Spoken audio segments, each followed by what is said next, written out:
পশ্চিমবঙ্গে একটি চিটফান্ড, সেটি 2010-এর আশেপাশ থেকেই হবে। সেটি অত্যন্ত যেন একটি মাথা চাকার দিলেন। বহু মানুষ তাতে সমর্থন করলেন। সেই চিটফান্ডের মাঝে কেউ সম্পত্তি বিক্রয় করে, আবার কেউ সোনা দানা, এগুলো তারা ঘরের সঞ্চয়ের অর্থ, সেগুলো একটি যেন প্রজেক্ট একের পর এক খুলে গেলেন, আর তাতে তারা সাহারা রাখলেন। খেতো বহু মানুষকে রক্ষার মাঝে এলাম, নীরব হয়ে গেলাম, কারণ ছাদের বুঝাতে চলেছিলাম তারা অর্থের লোভ গেল। সে পথ হয়তো তারা অর্থের লোভ গেল, কেন ডোমজুর অঞ্চলে যখন এক ব্যক্তি আমার আশেপাশে এসে বসতে লাগলেন, তিনি নতুন যেন একটি কর্মস্থান, সেটি চিটফান্ড গজাবে, সেক্ষেত্রে হয়তো বুঝে উঠতে পারিনি। কিন্তু যখন কিছু অর্থ আমি রাখতাম না, আমি কোনো চিটফান্ড এবং ব্যাংক অ্যাকাউন্ট আমি আজও পর্যন্ত নিজস্ব কোনো রাখিনি।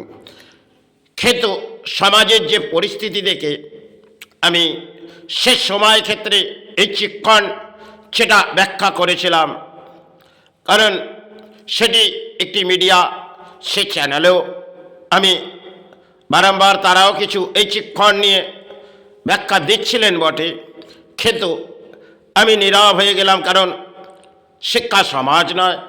আর যাদেরকে বোঝাচ্ছি তারা তো অর্থের পেছনে ছুটেছে, তাহলে তাদের অর্থ যাবে। এই সমাজে যে পরিস্থিতি, তাতে সমাজের দুর্ভাগ্য হবে। কারণ সময় ক্ষেত্রে এগুলো আমি একের পর এক দেখলাম, যাদেরকে বোঝাতে চাইলাম তারা নীরব হয়ে যেন করে যাচ্ছে। কেউ একটি চিটফান্ড করো, এ ধরনের বহু কেউ কর্মস্থানে এলেন, আবার ধর্মস্থানেও এলেন। আজও একটি কাগজ হয়তো আধুরা হয়ে পড়ে আছে, সেটা চিটফান্ড নয়, সেটা একটি ফিক্সড ডিপোজিট কেউ করেছিলেন, কিন্তু এসব বন্ড কিনেছিলেন। এসব ক্ষেত্রে আমি কখনোই এই স্থানের অর্থ হয়তো সেবা পারিশ্রমিক করে চালিয়ে যাই। তাই এক ব্যক্তি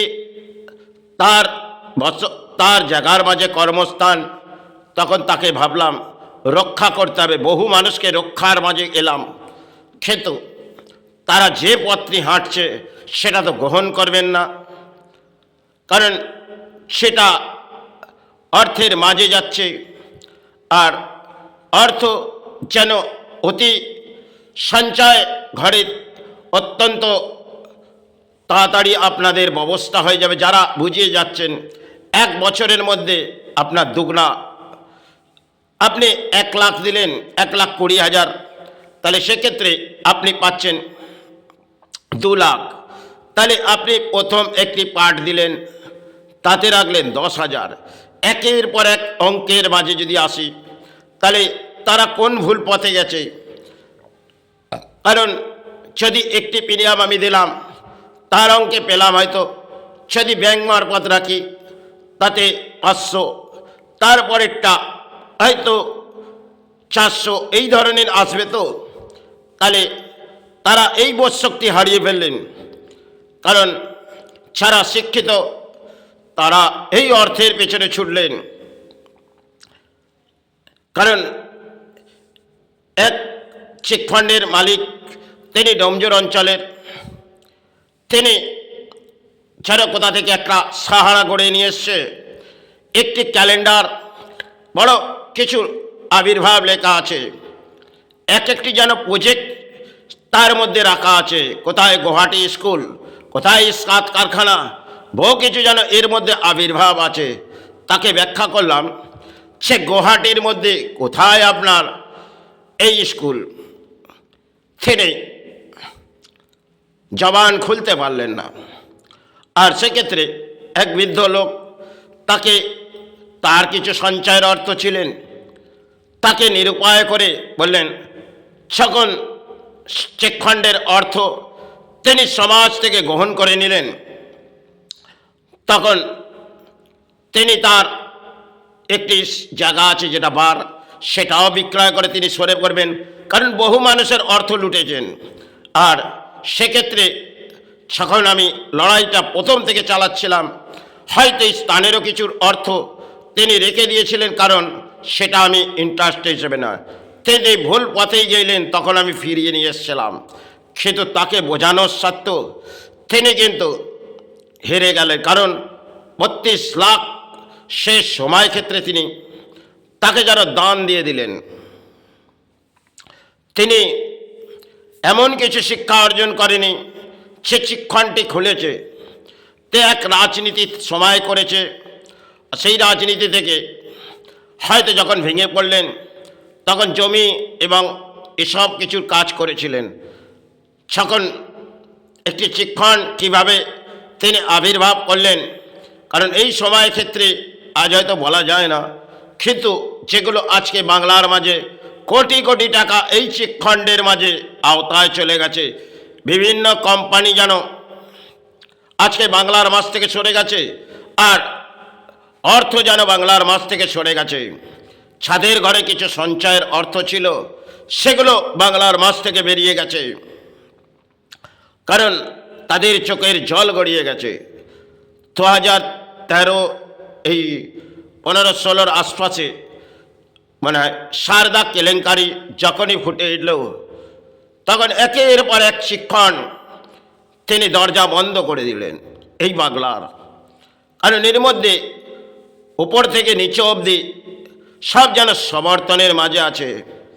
কিন্তু যে ব্যাখ্যা একটি চ্যানেল সিনি ভাস্কর এবং শুভঙ্কর, তাদের কাছেও কিছু চিঠি পাঠালাম, সে পশ্চিমবাংলার হয়তো লক্ষ লক্ষ কোটি কোটি মানুষ, তাদের এক দুরবস্থা নেমে আসবে, হয়তো তারাও কিছু ব্যাখ্যা বলছে, কিন্তু আমি তো শিক্ষাসেবী সমাজ নয়, তাই এই ব্যাখ্যা সমাজ গ্রহণ করবে না।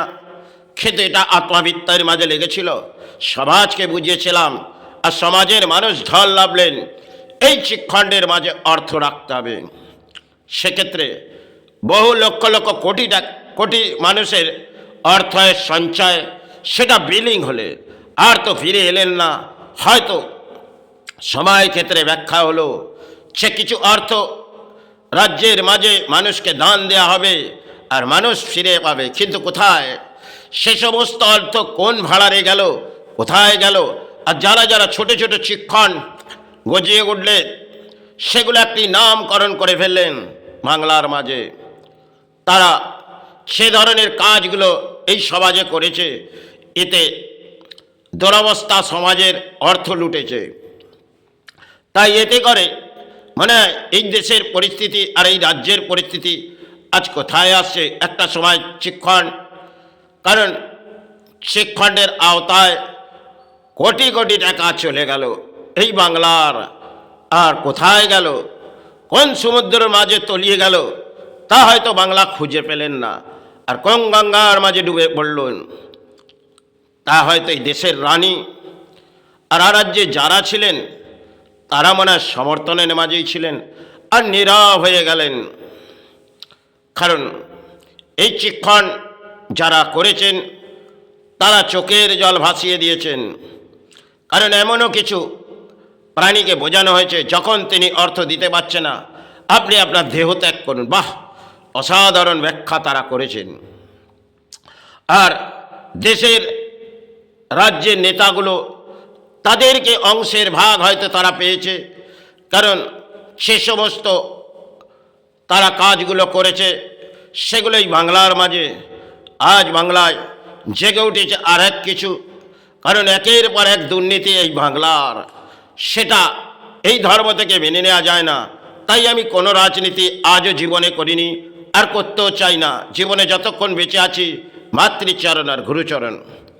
কিন্তু সময় ক্ষেত্রে মানুষকে বুঝিয়েছিলাম, হয়তো এই স্থানে বহু সময় কাটিয়ে দিয়েছি, এমনও সময় কেটেছে দুটো অন্যের আহার নেই, পথে ধূপবাতি নিয়ে বসেছি। সেটা একটি লড়াই, কারণ একটি কর্মস্থান ছেড়ে আর পড়ে থাকা ধর্মস্থানে আর একটি সেবা আবির্ভাব চালানে, সেক্ষেত্রে 5-5টি পানির অন্যের আহার আর সেবার মাঝে, তাতে সঞ্চয় তো ভেঙে পড়বে, কারণ একটি জড়া ব্যাধি, সেটি তো মৃত্যুর মুখে লড়াই করে যেতে হবে, কারণ যার কোনো ইলাজ হয়তো নেই এই ভূমির মাঝে।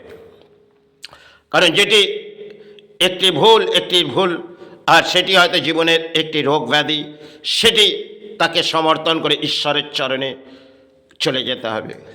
তাই এই বাংলার মাঝে যা বুঝে গেলাম তা হয়তো বাংলার দুর্ভাগ্য, কারণ আজ আছি কাল শ্রীচরণে চলে যাব। কোটি কোটি অর্থ যেন এই বাংলা থেকে কোথায় গেল, কোন পথে এগিয়ে গেল। আজ বাংলার কোনো নেতার তাদের জবান নীরব হয়ে গেছে, কারণ সময় ক্ষেত্রে অর্থ চলে গেছে আর ভাড়ার ফাঁকা হয়ে গেছে। একের পর এক প্রকল্প এলো, সেটা রাজ্যের মাঝে, কারণ টাটা তিনি এখানে এলেন, প্রবেশ করতে গেলেন, সেক্ষেত্রে টাটাকে লুস্ত করলেন, আর বিভিন্ন কোম্পানি এই রাজ্য থেকে চলে গেলেন। তাহলে বাংলার মানুষ যদি আমাদের রানী ব্যাখ্যা করে থাকে, আপনারা কিছু কর্মস্থান করুন, কে কার অন্ন গ্রহণ করবে, এটাই যেন পরম দুর্ভাগ্য। কারণ যদি কর্মস্থান এই রাজ্য থেকে চলে যায়, পথে চা বেচে আর একটি ঝালমুড়ি বেচে তাতে কি সংসার চলবে? কারণ আমি 3টি বছর এই পথে ধূপবাতি বেচে সেবা বন্ধ করতে হয়েছিল। কারণ আজ হয়তো যেটুকুনি জীবনে বেঁচে আছি, ধর্ম নিয়ে করছি, হয়তো দেহ বয় না, কায়ার মুক্তি দিলে মা বেঁচে যায়। কিন্তু এক্ষেত্রে বাংলার যা পরিস্থিতি, তাতে মনে হয় ভেঙে পড়েছে, আর বাংলা জাগবে না। কারণ এই বাংলায় একটি রাজনীতি, কোটি কোটি টাকা একটা ঝর্ণার পেছনে উঠছে রাজ্যের মাঝে আর দেশের মাঝে, আর দেশের নেতারা তারা এনজয়ের মাঝে চলছে, তাদের ঘরে অর্থের ভাড়ার আসছে, আর দেশের মানুষ হাহাকার করছে। এই পথ দেশের মাঝে এসে গেছে, কারণ অতি ভয়ঙ্কর সময় হয়তো দেশের চলছে। কারণ এখানে বাংলায় শিল্প সেটা তো সরে গেছে, আছে একটি রাজনীতির জনজোয়ার, তাতেই যেন মানুষ ভেসে যাচ্ছে। কিন্তু পরবর্তী সবাই যেন মানুষ জেগে উঠুক, এটাই কামনা করে আমি শেষ পথে গুরুচরণ মাতৃচরণে ক্ষমা চেয়ে আমি সেবায় আর দেহ বইছে না।